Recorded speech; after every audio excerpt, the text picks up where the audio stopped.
يا أيها الذين آمنوا اتقوا الله حق تقاته ولا تموتن إلا وأنتم مسلمون يا أيها الناس اتقوا ربكم الذي خلقكم من نفس واحدة وخلق منها زوجها وبث منهما رجالا كثيرا ونساء واتقوا الله الذي تساءلون به والأرحام إن الله كان عليكم رقيبا يا أيها الذين آمنوا اتقوا الله وأقولوا قولا سديدا يصلح لكم أعمالكم ويغفر لكم ذنوبكم ومن يطع الله ورسوله فقد فاز فوزا عظيما أما بعد فإن أصدق الحديث كتاب الله وأحسن الهدي هدي محمد صلى الله عليه وعلى آله وسلم وشر الأمور محدثاتها وكل محدثة بدعة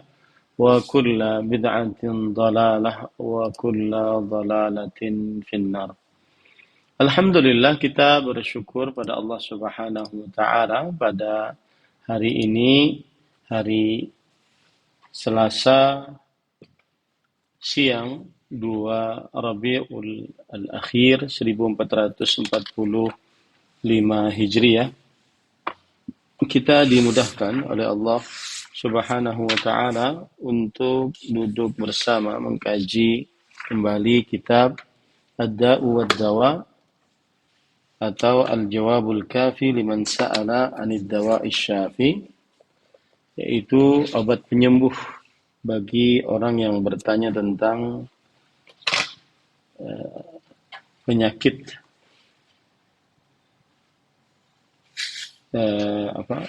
jawaban yang sempurna bagi siapa yang bertanya tentang obat penyembuh. Salawat dan salam semoga selalu Allah berikan kepada Nabi kita Muhammad sallallahu alaihi wa ala alihi wasallam, pada keluarga beliau, para sahabat, serta orang-orang yang mengikuti beliau sampai hari kiamat kelak. Dengan nama-nama Allah yang husna dan sifat-sifat yang mulia, kita berdoa, Allahumma inna nas'aluka ilman nafi'an wa rizqan tayyiban wa amalan mutaqabbala. Allahumma amin. Ahibati fillah, afanillahu iyyakum, kaum muslimin yang saya cintai karena Allah, jamaah Majelis Taklim Ghuraba Muslimah Muscat yang semoga selalu diberkahi oleh Allah Subhanahu wa Ta'ala. Ahibati fillah, afanillahu iyyakum, kaum muslimin yang saya cintai karena Allah, semoga Allah Subhanahu wa Ta'ala selalu memberikan afiat kepada kita di dunia dan di akhirat. Tapi pada pertemuan sebelumnya kita sudah sampai kepada pembicaraan dampak negatif yang ke-46, yaitu menjaga lisan dari ucapan yang diharamkan. Dan kita ingin melanjutkan tentang hal ini, yaitu di buku terjemahannya halaman 220.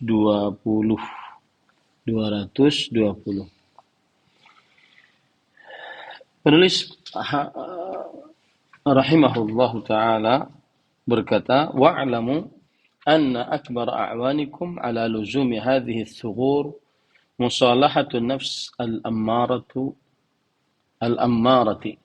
fa'inuha wasta'inu biha wa amidduha wastamiddu minha wa kunu ma'aha ala harbin nafs al-mutmainnah fajtahidu fi kasriha wa ibtali quwaha wala sabila ila dhalika illa biqad'i mawaddiha anha.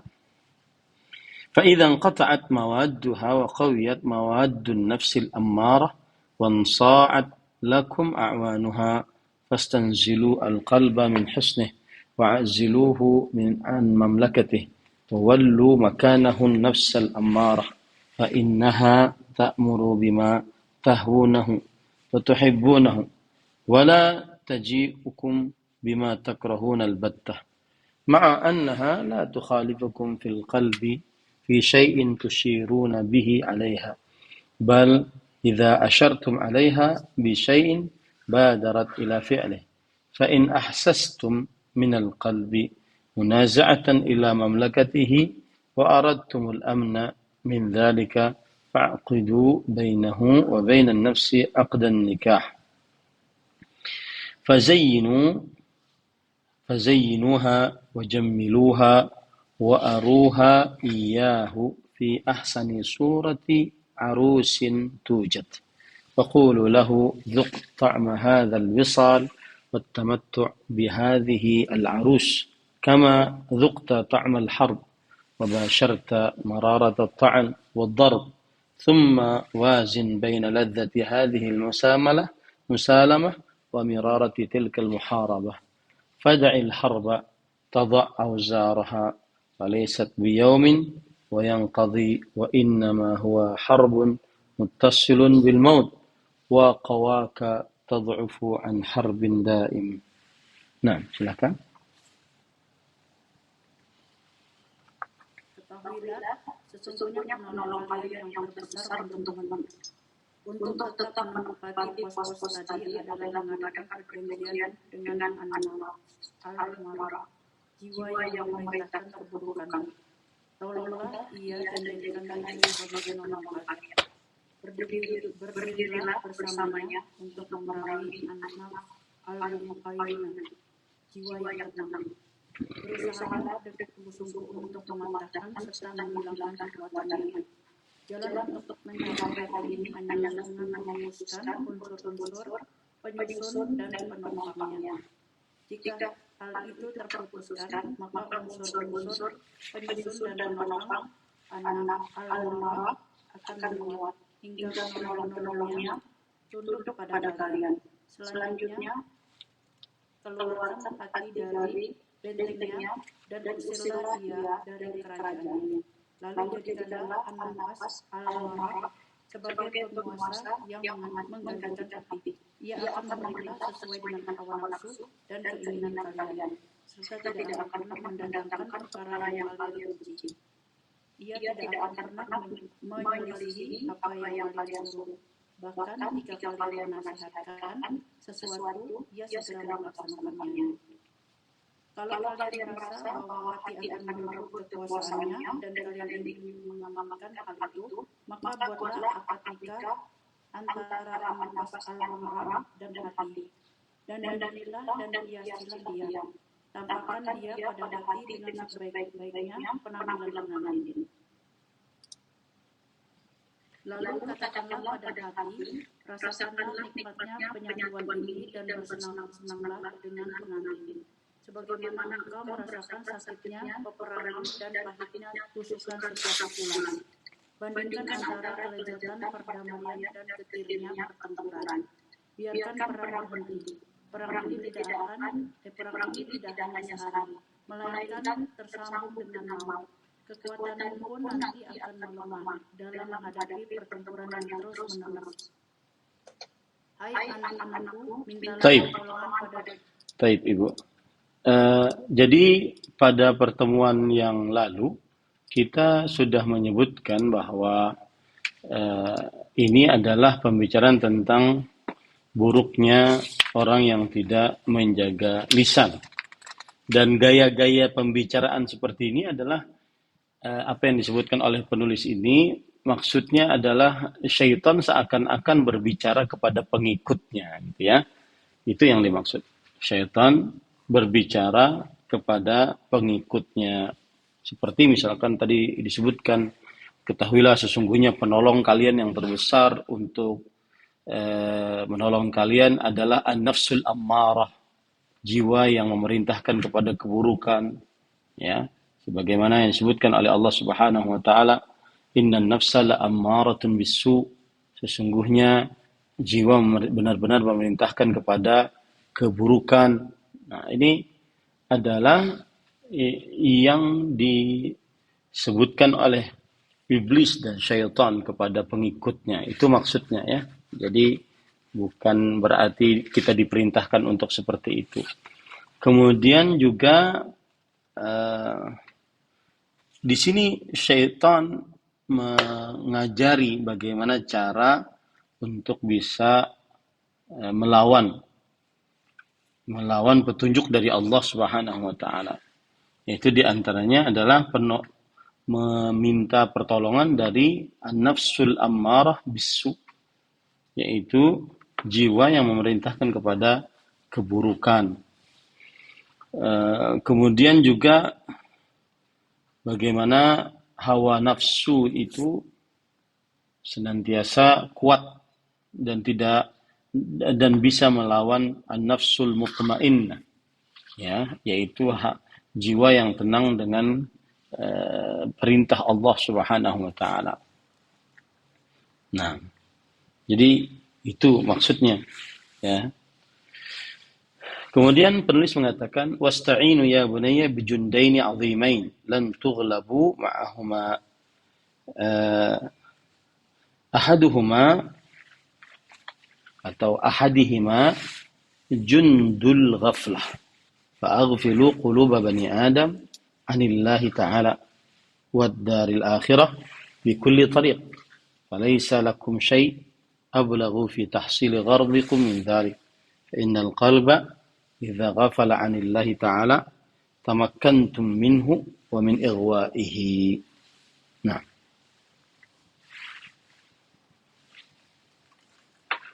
hai anak-anakku, mintalah pertolongan pada dua tentara agung yang kalian tidak akan terkalahkan jika bersama keduanya. Pertama, tentara kelalaian. Lalaikan hati-hati anak Adam dari mengingat Allah dan negeri akhirat dengan segala cara. Tidak ada sesuatu yang lebih baik untuk mencapai tujuan dibandingkan hal ini. Sungguh jika hati telah melalaikan Allah, pasti posisi kalian dalam hati menjadi teguh dan mudah untuk menyesatkannya. Nah, ini sama ketika kita berbicara tentang poin ini 46 ini adalah pembicaraan syaitan kepada pengikut-pengikutnya, yaitu agar kita meminta pertolongan dengan dua tentara yang besar, yang sangat ampuh, yang sangat kuat. Tentara tersebut adalah itu kelalaian. Orang dilalaikan oleh syaitan. Nah, ini termasuk daripada tentara syaitan. Tentara-tentara syaitan mengganggu manusia agar tetap khusyuk kepada Allah Subhanahu wa taala. Dan ini di zaman sekarang sangat terlihat sekali. Ya. Imam Al-Qayyim rahimahullahu taala menulis ini pada abad ke-8 Hijriah. Kita sekarang di abad ke-15 Hijriah, masih terasa ini. Terutama di zaman sekarang, lalai dari berzikir kepada Allah Subhanahu wa taala karena sibuk dengan HP, lalai dari membaca Al-Qur'an karena sibuk dengan HP, ya, lalai dari mengerjakan bahkan kewajiban-kewajiban seperti sholat, puasa karena sibuk dengan dunia. Ini tentara kelalaian dari syaitan, maka hati-hati. Karena tadi disebutkan fa innal qalba idza ghafal anillahi ta'ala tamakkantum minhu wa min ighwa'ihi. Jika hati telah melalaikan Allah, pasti posisi kalian dalam hati menjadi teguh. Maksudnya bisa mengganggu manusia melalui qalbunya, karena qalbunya sudah lalai. Dan kalau sudah teguh, posisi syaitan di dalam diri manusia, maka dia mudah untuk menyesatkan manusia tersebut. Wasani jundus syahawat fazayyinuha fi qulubihim wahassinuha fi a'yunihim wasulu alaihim bihadain al-askarain falaysa lakum fi bani adam ablaghu minhuma wasta'inu 'ala al-ghaflah bisyahawat wa 'ala ash-shahawat bil-ghaflah wa aqrinu bainal ghafilin thumma ista'inu bihima 'ala adh-dhakir wa la yaghlibu wahidun khamsatan fa in kana ma'al ghafilin shaytanani saru arba'ah wa shaytanu adh-dhakiri ma'ahum wa idza ra'aytum jama'ah mujtami'ina 'ala ma yadhurrukum min dhikrillah aw mudhakarati amrihi wa nahyi wa dini wa lam taqdiru 'ala tafriqihim fasta'inu 'alayhim bibani jinsihim min al-insi al-battalin faqarribuhum minhu wa syawwisu 'alaihim bihim. Nah, kedua tentara syahwat, dan dalillah syahwat di setiap hati mereka dan hiasilah dalam pandangan mereka. Kuasailah mereka dengan dua tentara ini. Kalian tidak memiliki senjata yang lebih dahsyat daripada keduanya untuk melawan anak Adam. Mintalah pertolongan kepada syahwat untuk menguatkan kelalaian. Begitu pula sebaliknya. Sertakan pula dua orang yang lalai, dan mintalah pertolongan kepada keduanya untuk menghadapi orang yang ingat. Satu tidak akan menang melawan 5. Bersama dua orang yang lalai terdapat 2 syaitan, sehingga jumlahnya menjadi 4. Ditambah lagi dengan syaitan orang yang ingat. Jika kalian melihat suatu jamaah berkumpul untuk perkara yang membahayakan kalian, seperti zikir kepadanya atau mengingat-ingat perintah, larangan serta agamanya, dan kalian tidak mampu untuk memecah belah mereka, maka mintalah pertolongan kepada jenis mereka sendiri, yaitu manusia yang busuk. Dekatkan kedua jenis itu, kemudian kacaukan mereka dengan perantaraan manusia busuk tadi. Nah, ini yang kedua, tentara syaitan, yaitu tentara syahwat. Syahwat yang dimaksud adalah ketika seseorang lebih mengedepankan hawa nafsu daripada akal sehat dan syariat. Itu namanya syahwat. Syahwat terhadap perut, syahwat terhadap kemaluan, syahwat terhadap harta. Itu namanya syahwat. Dan ini salah satu dari tentara syaitan. Ya. Dan pada ikhwan yang dirahmati oleh Allah Subhanahu wa taala, kemudian di sini penulis mengatakan falaisa lakum fi bani adama ablagh minhuma, yang artinya tidak ada, kalian tidak memiliki senjata yang lebih dahsyat daripada keduanya untuk melawan anak Adam, yaitu kelalaian, dibuat kita lalai. Kemudian setelah itu dibuat seseorang untuk syahwat, tergoda dengan syahwat yang diharamkan. Kemudian para ikhwan yang dirahmati oleh Allah Subhanahu wa taala, di sini ada hitung-hitungan. Karena kan dia ada semacam perlawanan. Perlawanan yaitu apabila anak Adam tergoda syahwatnya, maka pada saat itu ada 2 syaitan yang mengganggunya berarti. Yaitu yang pertama, dia diganggu oleh 2 syaitan kanan dan kiri. Ya. Kemudian yang kedua adalah syaitan yang melalaikan, kan juga kanan dan kiri. Kemudian setelah itu syaitan orang yang ingat. Nah, ini saya nggak paham apa maksudnya syaitan orang yang ingat gitu ya. Jadi kan dia ada 5, 2 dari syaitan yang mengganggu agar kita lalai, yang kedua 2 syaitan yang mengganggu agar kita terkena syahwat. Nah, syaitan yang ingat ini saya tidak paham apa maksudnya. Wa syaitanu dzakiri minhu. Ya. Yang jelas 5 syaitan ini akan melawan satu anak Adam. Maka akhirnya anak Adam kalah. Baik, wabil jumlah fa'iddu lil umuri aqranaha wadkhulu ala kulli wahidin min bani Adam min babi iradatihi wa syahwatihi fasa'iduhu 'alayha wa kunu a'wanan lahu fi tahsiliha. Wa idza kana Allah qad amarahum an yasbiru lakum wa yusabirukum wa yurabitu 'alaykum bis-thughur فاصبروا أنتم وصابروا ورابطوا عليه بالثغور وانتهزوا فرصكم فيهم عند الشهوة والغضب فلا تصطادون بني آدم في أعظم هذين الموطنين. Nah, Secara global, siapakah kawan dalam berbagai urusan? Masuklah kepada anak Adam melalui pintu keinginan dan syahwatnya, dan bantulah mereka. Jadikanlah diri kalian sebagai para penolongnya dalam mewujudkan keinginan dan syahwatnya itu. Jika Allah telah memerintahkan mereka untuk bersabar, meneguhkan kesabaran, dan menjaga pos-pos perbatasan dalam menghadapi kalian, maka kalian juga harus bersabar, meneguhkan kesabaran, dan menjaga pos-pos perbatasan dalam menghadapi mereka. Apabila kesempatan dari kemarahan dan syahwat, tidak ada perkara lebih besar yang bisa kalian manfaatkan dari anak Adam melebihi kedua hal tersebut. Baik. Para ikhwan yang dirahmati oleh Allah Subhanahu wa taala, ini adalah lanjutan keterangan tadi bahwa kalau ingin melawan anak Adam, maka digunakanlah 2 poin ini.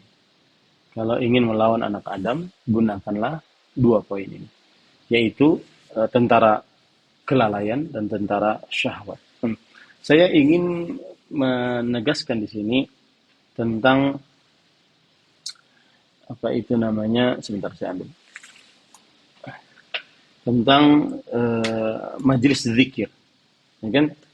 Jadi ada obat, yaitu berzikir agar kita tidak kena godaan syaitan. Nah, sekarang yang jadi masalah adalah majelis zikir itu apakah yang dikenal di tengah masyarakat kita, yaitu berzikir berjamaah, ataukah tidak? Apa yang dimaksud dengan majelis zikir? Ya, yang mana ada hadis Rasulullah SAW bahwa para malaikat ada yang keliling, kemudian setelah itu apabila mendapati majelis zikir, mereka mengatakan, halumu, mari ke sini, ini yang kalian cari, ya. Mari ke sini, inilah yang kalian cari. Kemudian fayahufunahum biajnatihim ila sama'id dunya.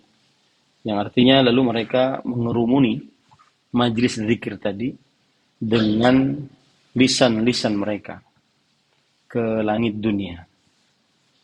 Kemudian, nah ini apa ini majelis zikir ini?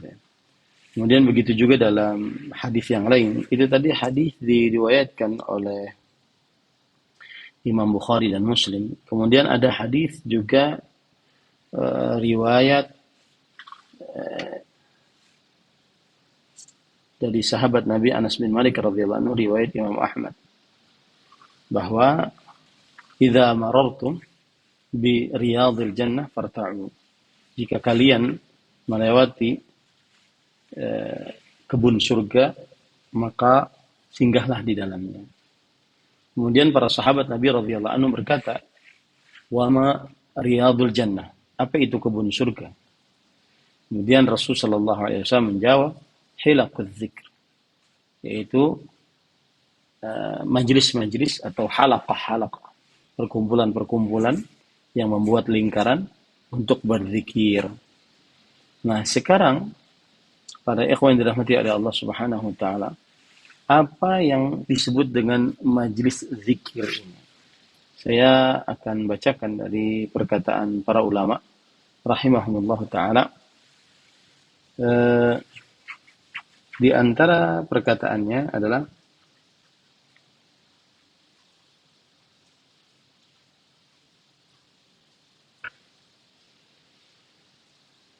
yaitu, sebentar,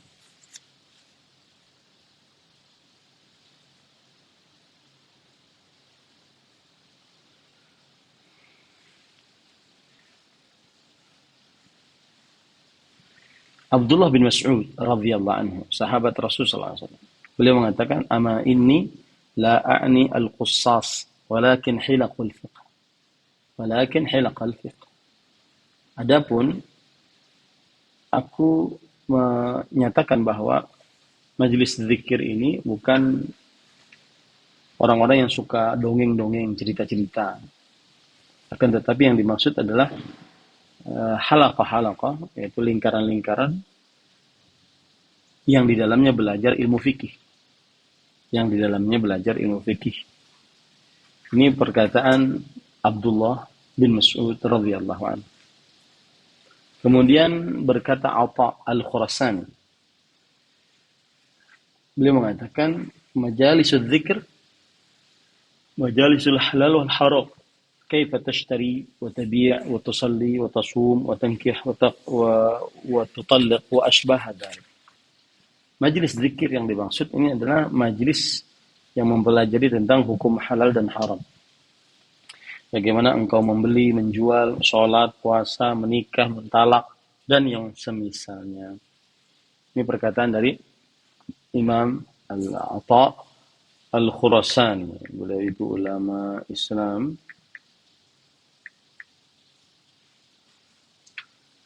abad ke-7, abad ke-2 Hijriah. Wafat pada tahun 135 Hijriah. Wafat pada tahun 135 Hijriah. Kemudian berkata Yahya bin Abi Katsir. Yahya bin Abi Katsir, yang dimaksud dengan Yahya bin Abi Katsir adalah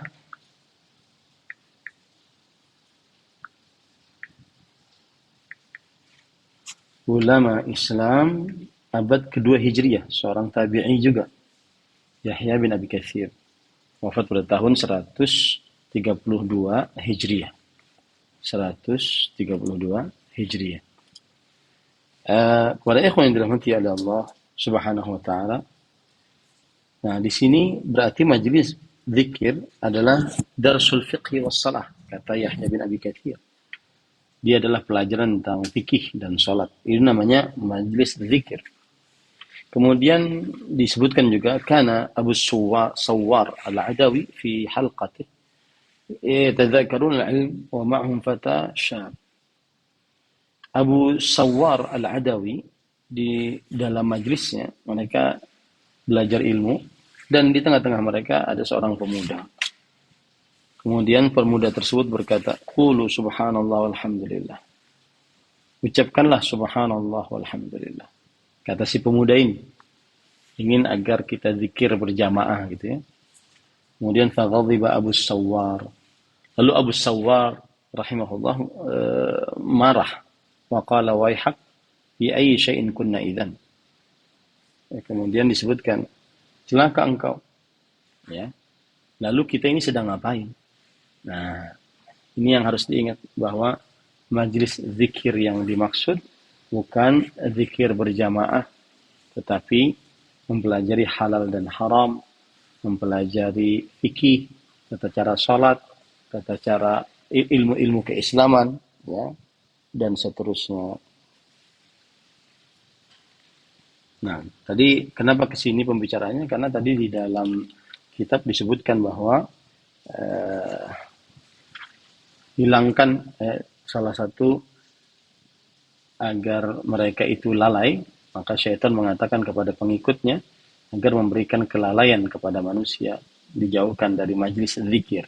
Nah, itu sebabnya. Baik, kemudian penulis mengatakan wa'lamu anna minhum man yakunu sultanul syahwah alaihi aghlab wa sultanu ghadabihi dhaif maqhur fakhudhu alaihi tariqa syahwah wa da'u tariqa al-ghadab. ومنهم من يكون سلطان الغضب عليه أغلب فلا تخلو طريق الشهوة عليه ولا تعطل ثغرها فإن من لم يملك نفسه عند الغضب فإنه بالحري ألا يملكها عند الغضب من طريق الشهوة فزوجوا بين غضبه وشهوته وامزجوا أحدهما بالآخر وادعوه إلى الشهوة من باب الغضب وإلى الغضب من طريق الشهوة. Nah,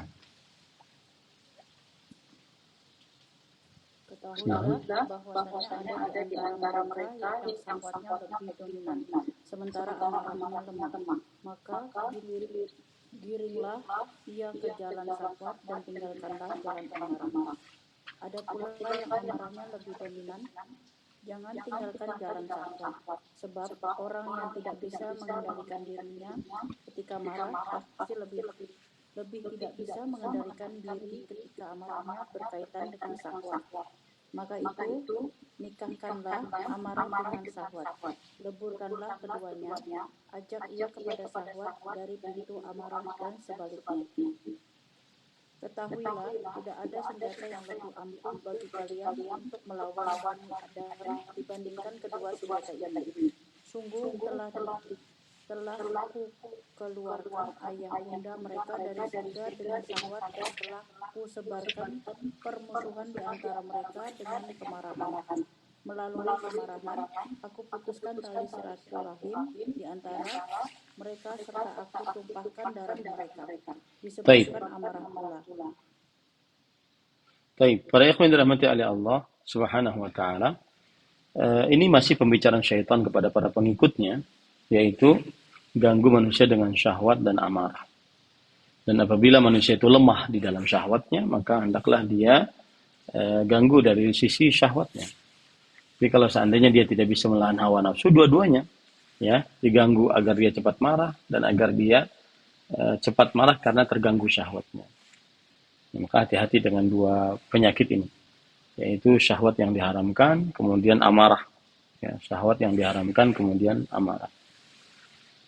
Dan itu yang terjadi kepada Nabi Adam alaihissalam dan kepada keturunannya setelahnya. Nabi Adam dikeluarkan dari surga karena syahwat, ingin makan sesuatu yang mengekalkannya.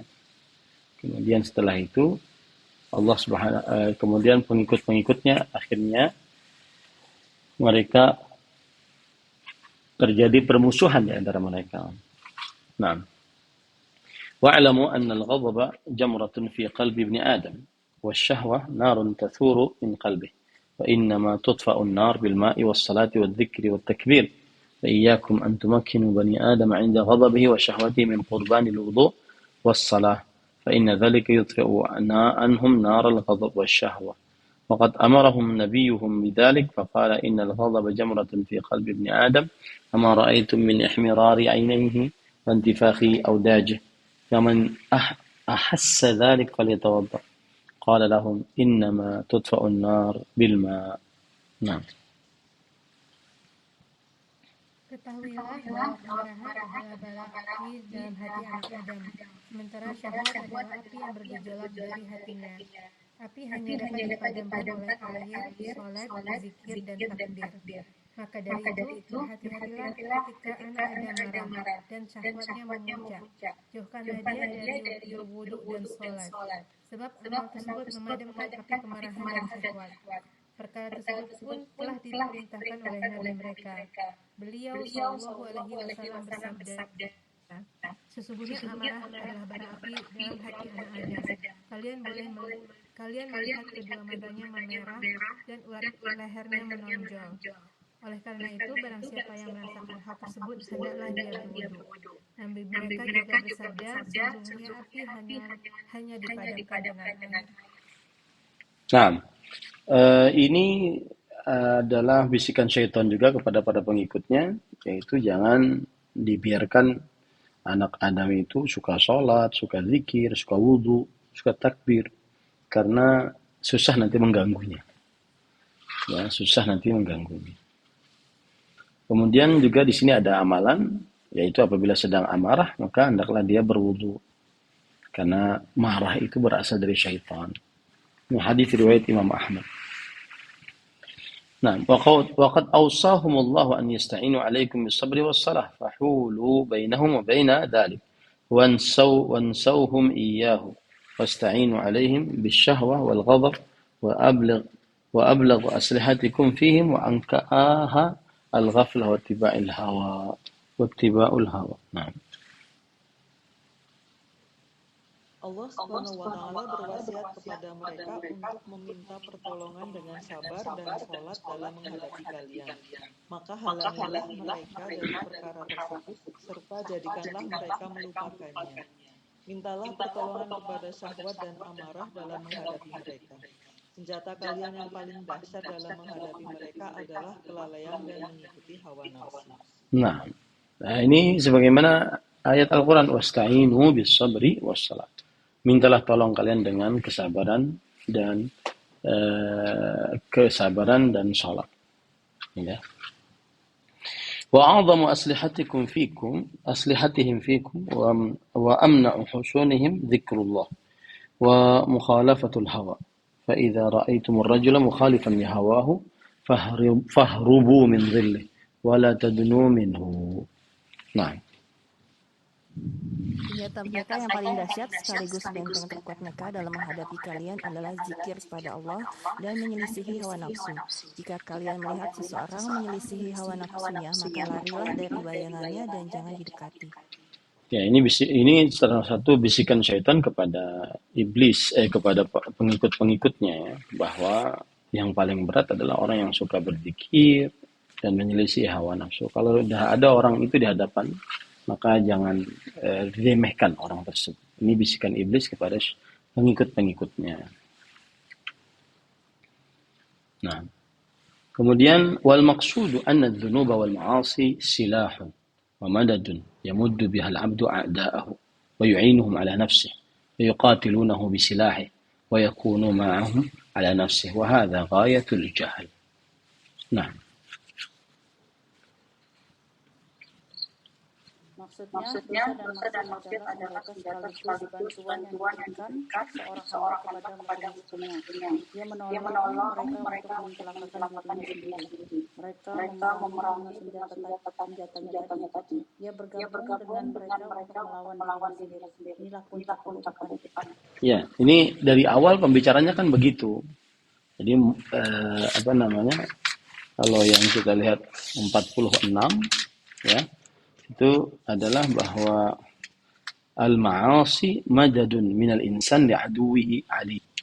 Yang artinya maksiat itu pertolongan seorang manusia untuk musuhnya agar mengalahkan dirinya. Untuk musuhnya agar mengalahkan dirinya. Nah, itu jadi setelah panjang lebar gitu, napasnya panjang ya. Imam Ibnu Qayyim Al-Jauziyah rahimahullah di dalam penjelasan ini napas beliau panjang bahwa salah satu buruk dan dampak buruk dari maksiat adalah seorang yang bermaksiat dia sedang memberikan pertolongan kepada syaitan, ya, kekuatan kepada syaitan. Dan ini adalah sebuah kebodohan, menolong musuh untuk menghancurkan musuh tersebut, menolong musuh untuk menghancurkan musuh tersebut.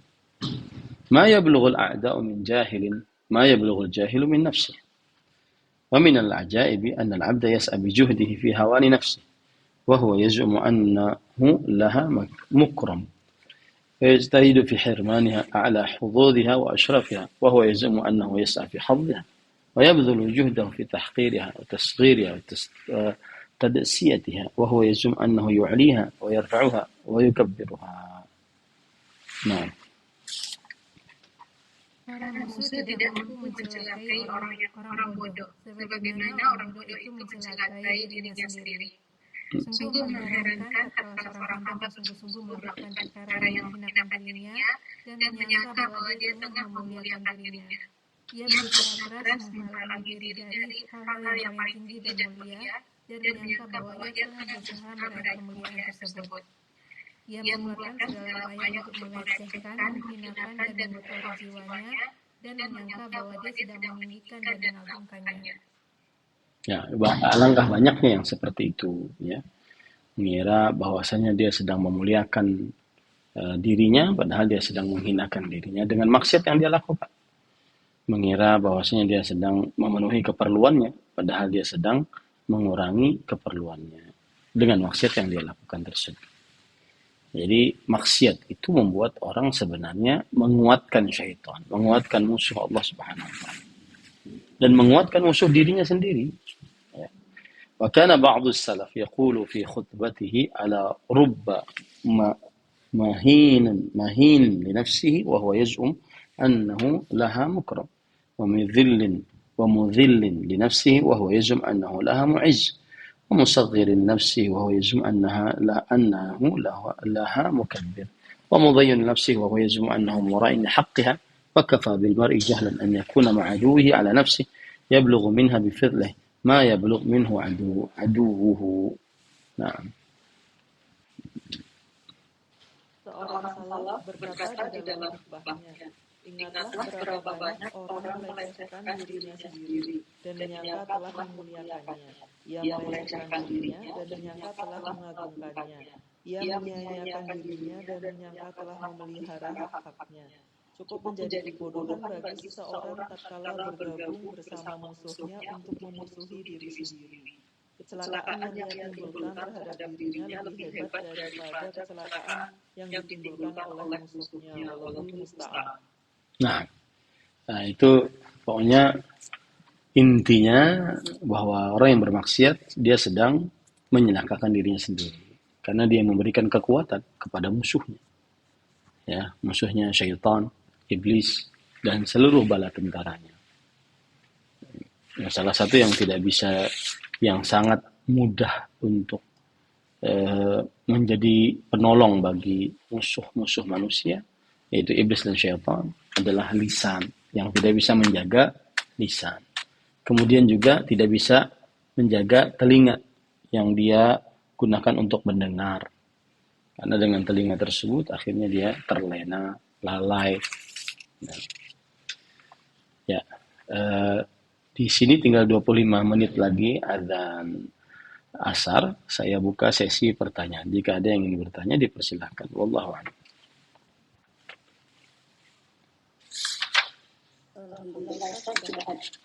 Alhamdulillah, jazakallahu khairan Ustaz yang telah memberikan nasihat-nasihat dan pemaparan materinya. Semoga ilmu yang Ustaz sampaikan pada hari ini menjadi ilmu yang bermanfaat bagi kita semua. Amin. Dan bisa kita terapkan sehari-hari. Berikutnya kita akan masuk ke sesi tanya jawab bagi jemaah Jum yang ingin bertanya. Silahkan menggunakan fitur raise hand dan menuliskan pertanyaan terlebih dahulu di kolom chat. Alhamdulillah sudah ada beberapa pertanyaan yang masuk, Ustaz.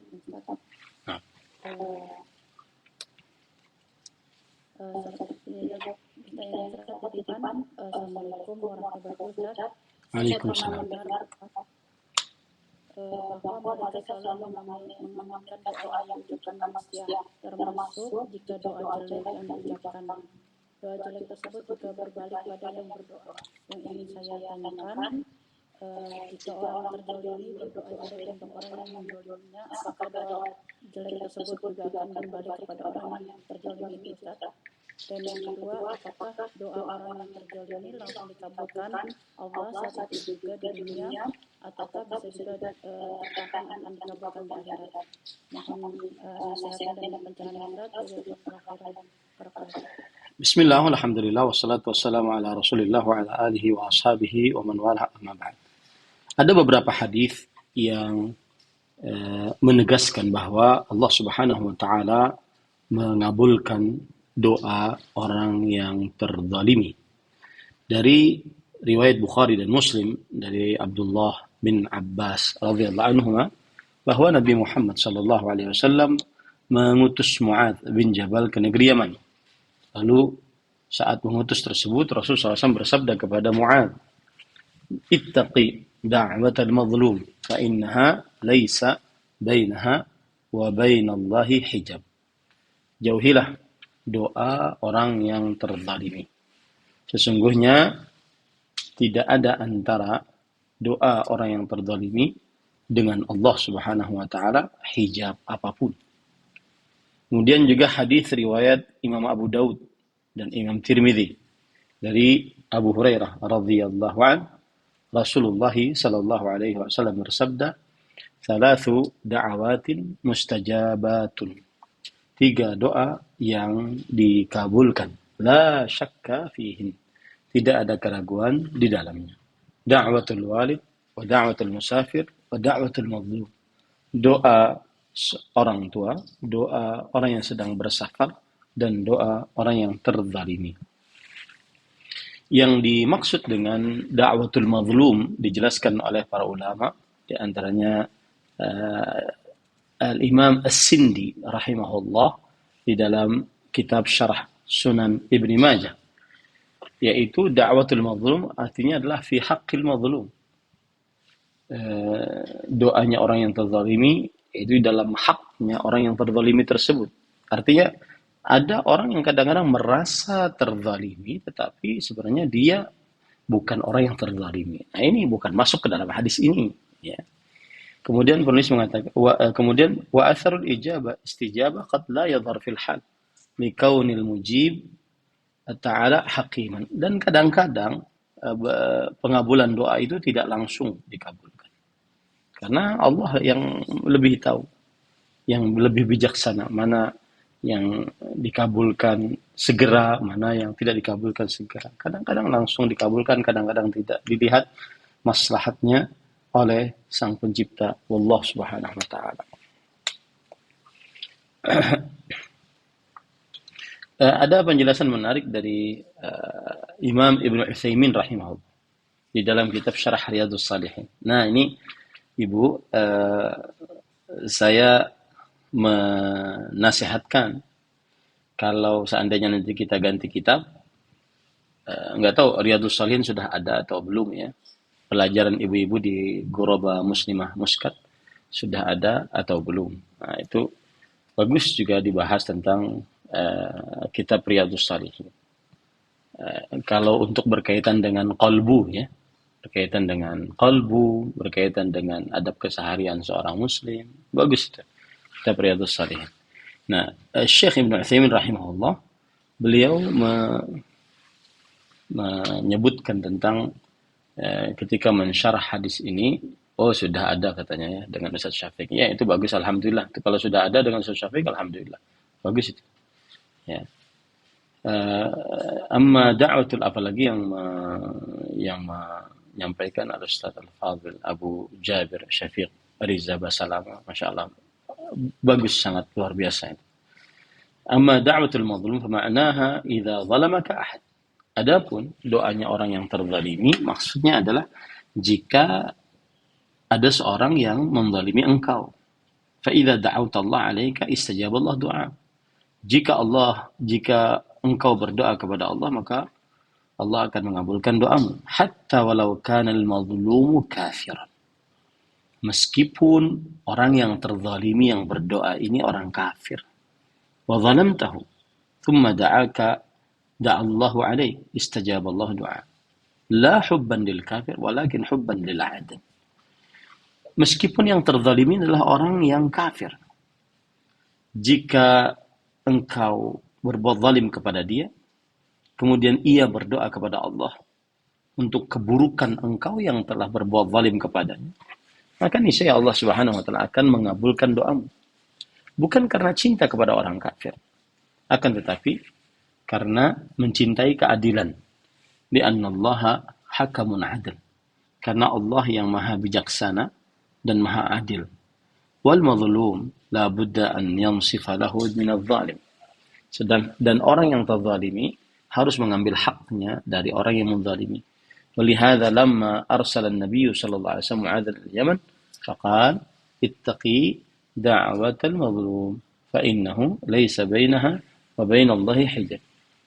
Oleh sebab itulah ketika Allah Subhanahu wa taala memerintahkan kepada Mu'adz untuk pergi ke negeri Yaman, maka Rasulullah SAW bersabda, jauhilah doa orang yang terzalimi. Sesungguhnya tidak ada antara doa orang yang terzalimi dengan Allah Subhanahu wa taala hijab apapun. Nah, fal mazlumu da'watuhu mustajabah. Maka orang yang terzalimi doanya terkabulkan. Idza da'a ala zalimihi bimithli ma zalamahu aw qall. Kalau seandainya ada orang terzalimi berdoa keburukan kepada Allah untuk orang yang menzaliminya, baik itu semisal dengannya atau lebih kurang, ya, maka akan dikabulkan oleh Allah. Misalkan si fulan terzalimi oleh si fulan yang menzalimi, maka si fulan yang terzalimi ini mendoakan keburukan sebagaimana kezaliman yang dia rasakan atau lebih ringan, maka Allah akan mengabulkan doa yang terzalimi. Amma in tajawaza fa innahu yakunu mu'tadiyan fala yustajab. Adapun kalau seandainya yang terzalimi ini berdoa kepada Allah lebih buruk agar yang menzalimi mendapatkan lebih buruk daripada kezaliman yang dia dapatkan, maka ini tidak dikabulkan karena itu berarti berlebihan, yang melampaui batas. Wallahu a'lam. Nah, untuk jawabannya bisa diterima jawabannya. Selanjutnya pertanyaan yang diajukan oleh Tias, apa Dori Tias?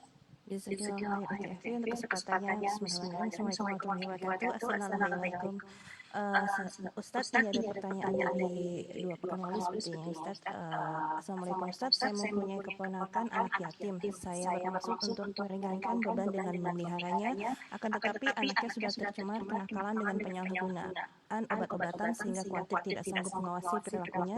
Sementara kami punya anak yang sebaya takut terpengaruh olehnya. Pertanyaannya pertama, kita berkewajiban untuk menolong anak yatim, apalagi masih ada hubungan saudara. Bagaimana sebaiknya menghadapi keadaan yang demikian tersebut, Ustaz? Lalu boleh keadaan yang dimaksud apa, Ibu? Mohon maaf.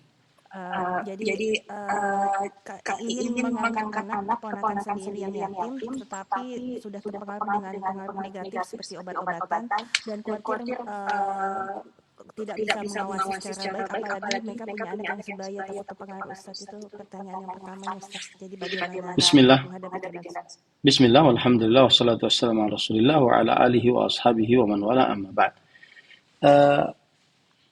Seseorang apabila dihadapkan kepada dua kemaslahatan, maka dia paling utama kerjakan dua-duanya. Pertama, dia mengurus anak yatim. Yang kedua, dia menjaga anak-anaknya. Dan dalam hal ini, mengurus anak yatim tidak mesti harus untuk memasukkan dia ke dalam rumah kita, tetapi dia membiayai, menafkahi anak yatim tersebut. Dan mungkin saya ingin mendudukkan dulu permasalahan anak yatim. Nah, tadi disebutkan anak yatimnya sudah memakai narkoba. Anak yatim adalah anak yang belum baligh. Meninggal bapaknya, itu namanya yatim. Kalau sudah baligh, maka tidak dinamakan yatim lagi. Nah, saya agak bingung dari sisi penggunaan kata dia sudah memakai narkoba.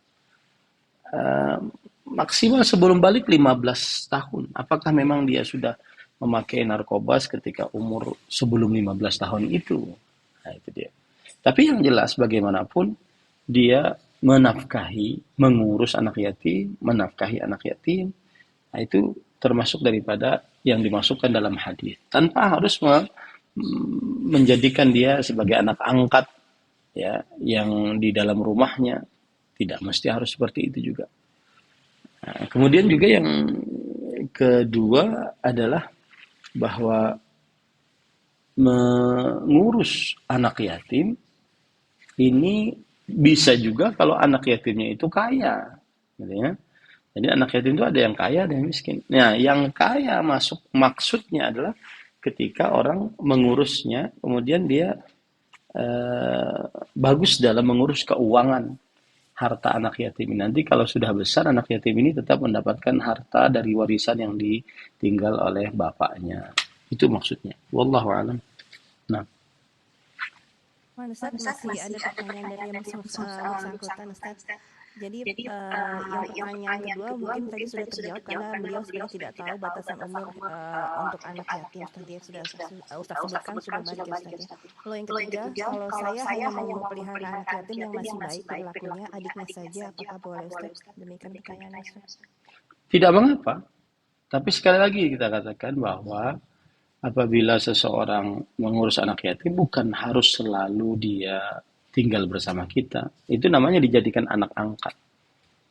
Ya, dan istilah anak angkat itu maksudnya dia yang membiayai. Tapi anak angkat ini kan bukan mahram.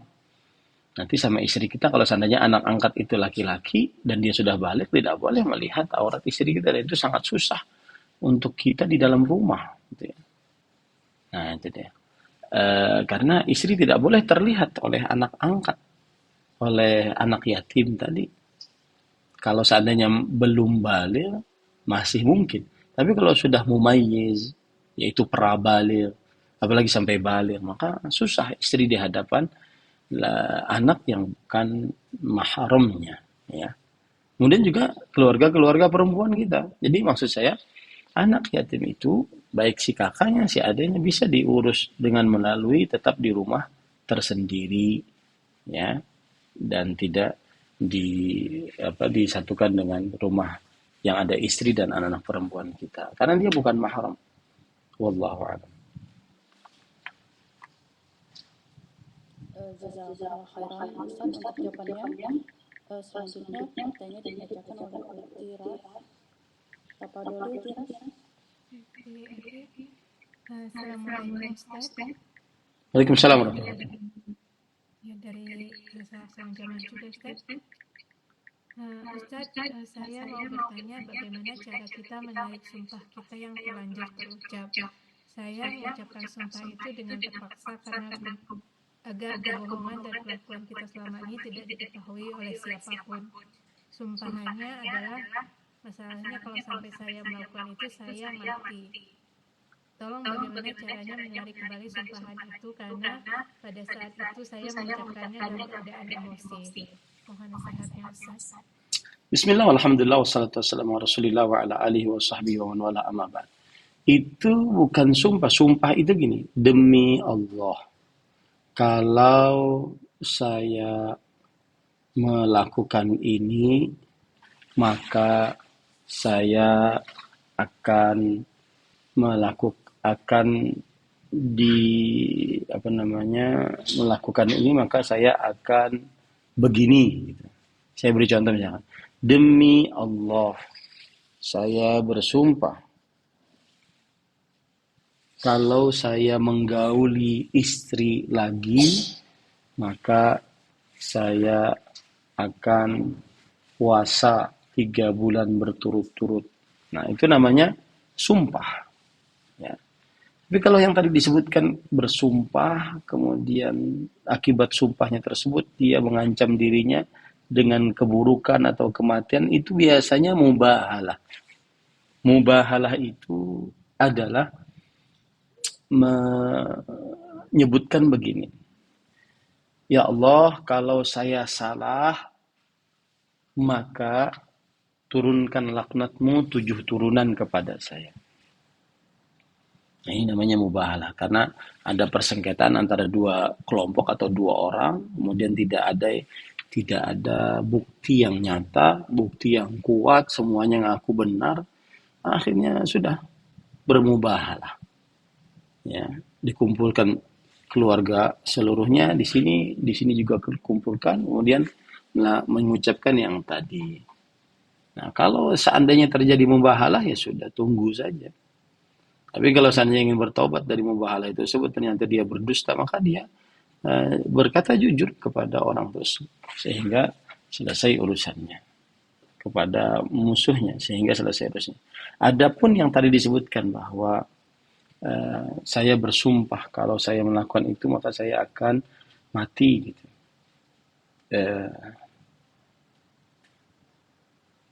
Ini tidak dikatakan sebagai sumpah ya.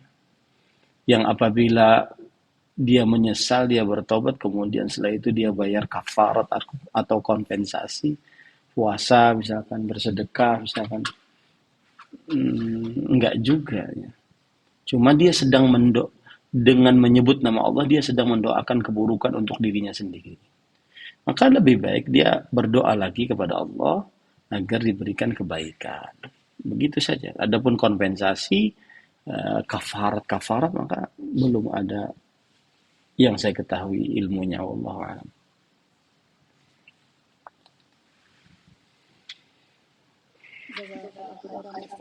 Untuk jawabannya semoga bisa dipahami bagi yang bertanya. Selanjutnya itu pertanyaan dibacakan oleh Uti Kurnia, Padoli Uti Kurnia. Assalamualaikum warahmatullahi wabarakatuh, Ustaz. Waalaikumsalam warahmatullahi wabarakatuh. Assalamualaikum. Ini ada pertanyaan, apakah di akhirat nanti tetangga yang miskin akan menuntut pada tetangganya yang kaya? Karena biasanya Ustaz, kalau zaman sekarang itu orang-orang kaya kadang mendonasikan hartanya itu lewat online gitu Ustaz. Jadi malah kurang begitu perhatian sama tetangga kiri kanannya yang kekurangan gitu. Bismillah, alhamdulillah, wassalatu wassalamu ala rasulillah wa ala alihi wa ashabihi wa man wala amma ba'd. Penuntutan akan dilaksanakan apabila tetangga terzalimi. Nah, sekarang ini relatif ya. Apakah tetangga yang diluaskan rezekinya berdonasi online itu tidak memperhatikan tetangga yang samping kiri, kanan, belakang, depannya? Kalau seandainya dia tidak memperhatikan, apakah sampai dalam tahap kezaliman? Yang jelas apabila terjadi kezaliman akan terjadi tuntutan, itu aja intinya. Apabila terjadi kezaliman akan terjadi tuntutan. Kalau tidak, hanya dari satu pihak, maksudnya tetangga kanan kiri belakang depan tadi merasa terzalimi, padahal dia sudah misalkan dinafkahi juga, diinfaki juga oleh tetangga yang diluaskan rezekinya tadi, maka tuduhan dia merasa terzalimi itu ini akan kembali kepada dirinya sendiri. Jadi makanya tadi ditekankan bahwa yang dimaksud dengan doa orang yang terzalimi dikabulkan adalah doa orang yang memang zalamaka, yang memang menzalimi engkau. Doa orang yang orang yang terzalimi adalah orang yang merasa terzalimi dia. Dengan haknya dia terzalimi. Gitu. Ya, wallahu a'lam. Nah.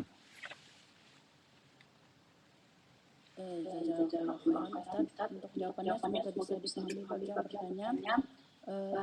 Selanjutnya ada pertanyaan Ustaz yang berkaitan dengan anak yatim tadi Ustaz. Ini ada pertanyaan titipan. Assalamualaikum warahmatullahi wabarakatuh Ustaz.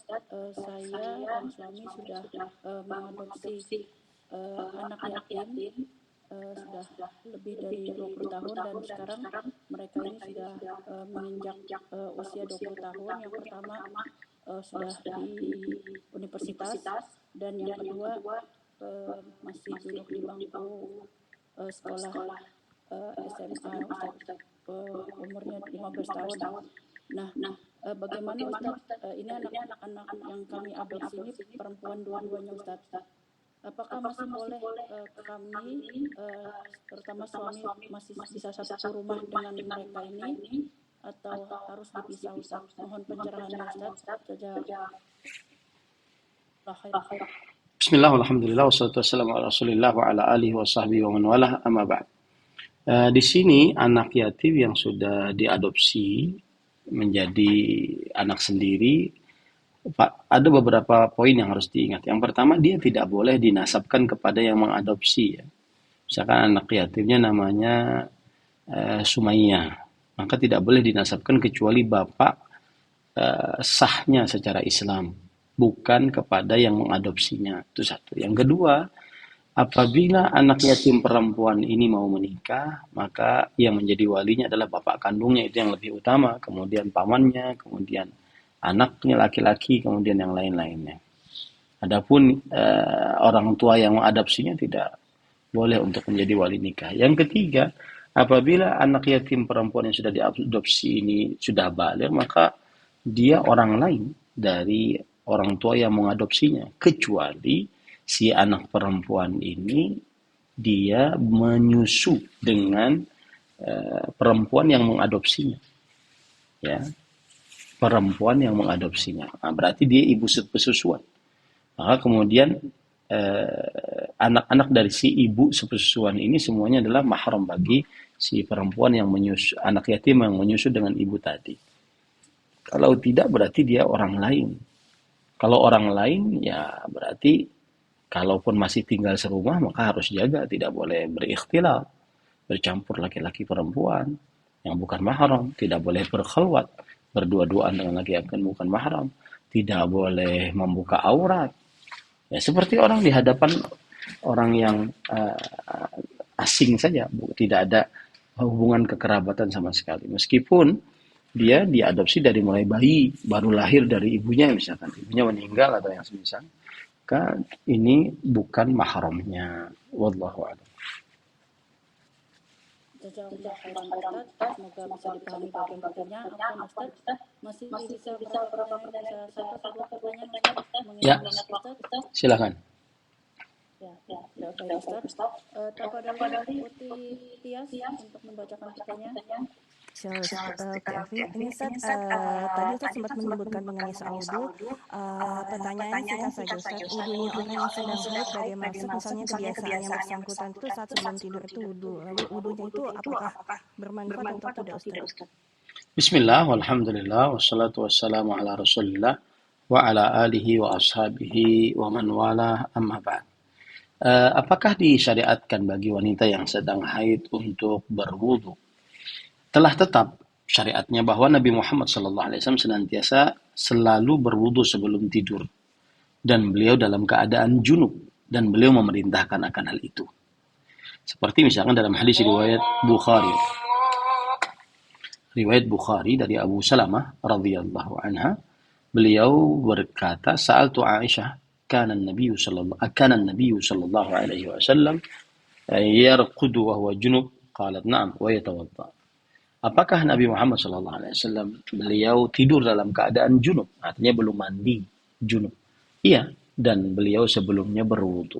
Nah, Aisyah radhiyallahu anha juga berkata, "Kana Rasulullah sallallahu alaihi wasallam idza kana junuban fa arada an ya'kula aw yanama tawadda'a wudu'ahu lis-shalah."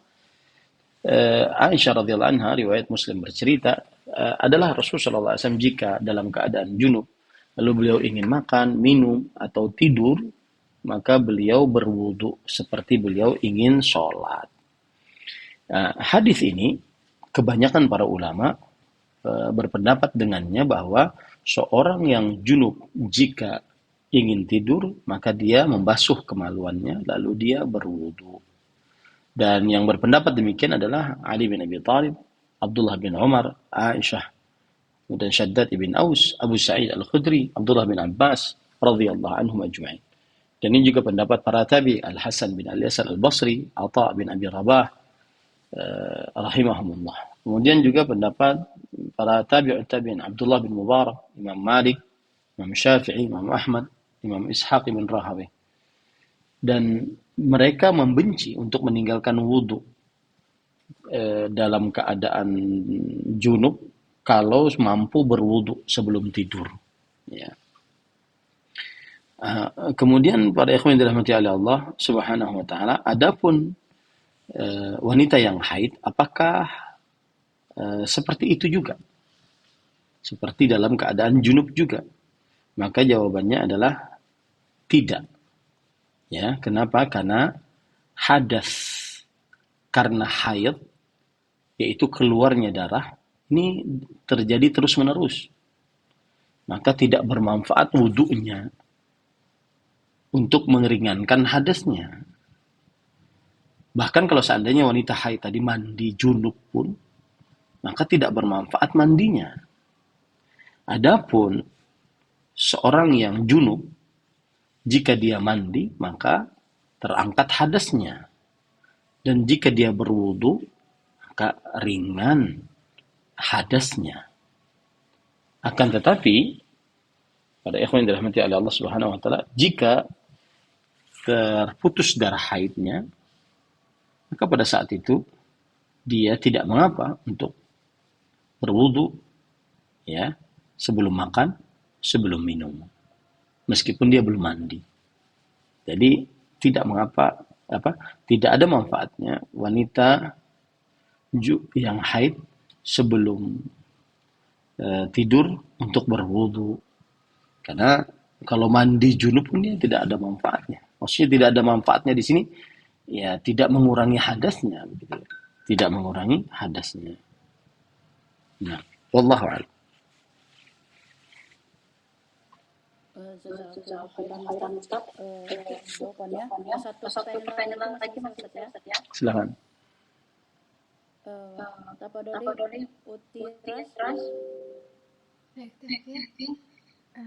Ini pertanyaan dari jemaah lagi, Ustaz.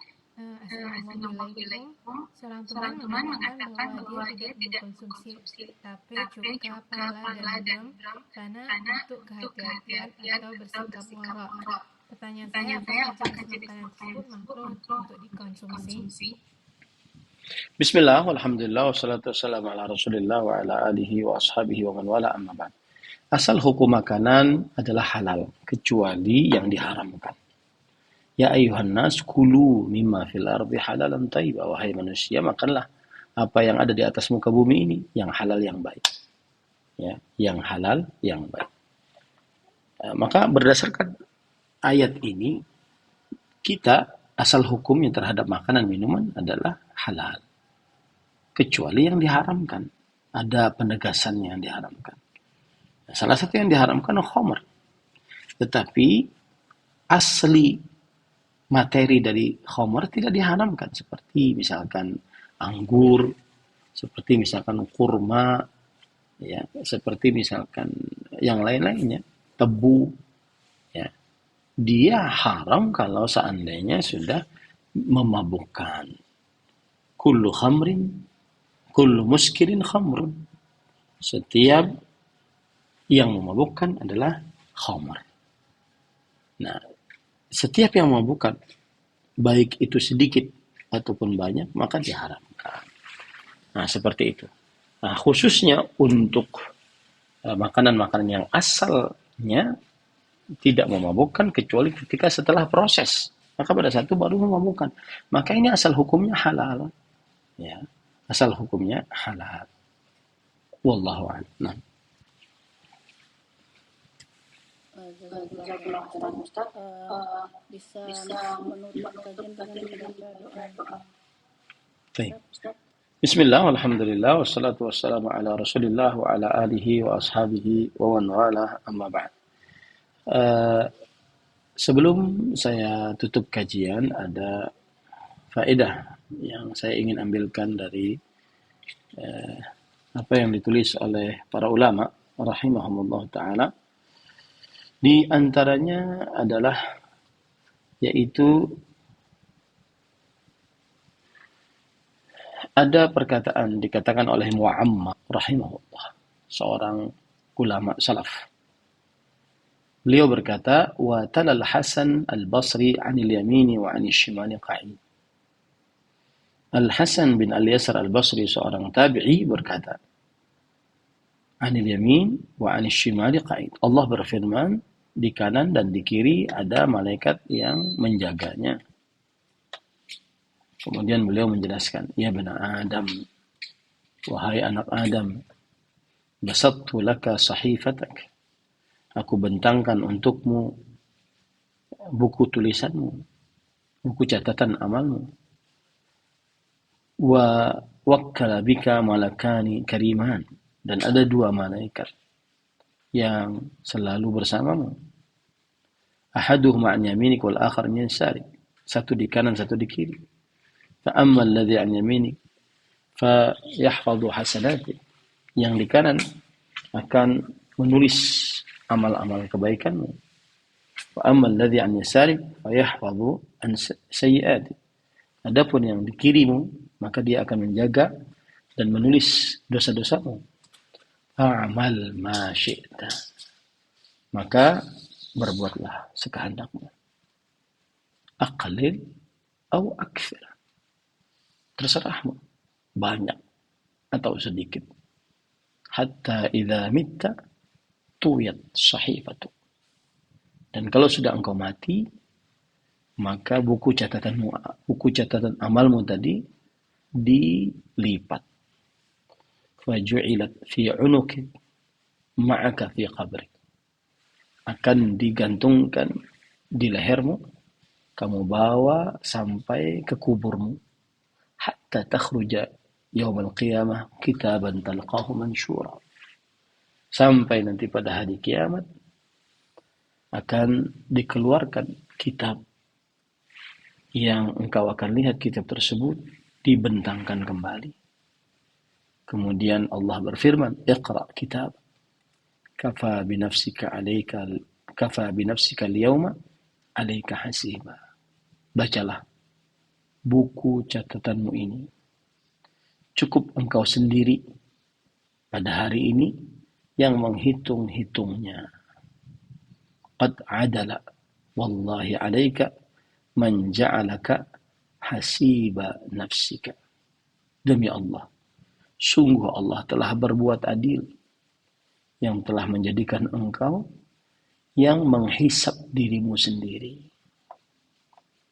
Para ikhwah yang dirahmati oleh Allah Subhanahu wa taala, ibu-ibu, saudari-saudari muslimah, terutama majelis taklim ghuraba, muslimah muskat, sering-seringlah memikirkan tentang kehidupan setelah kematian.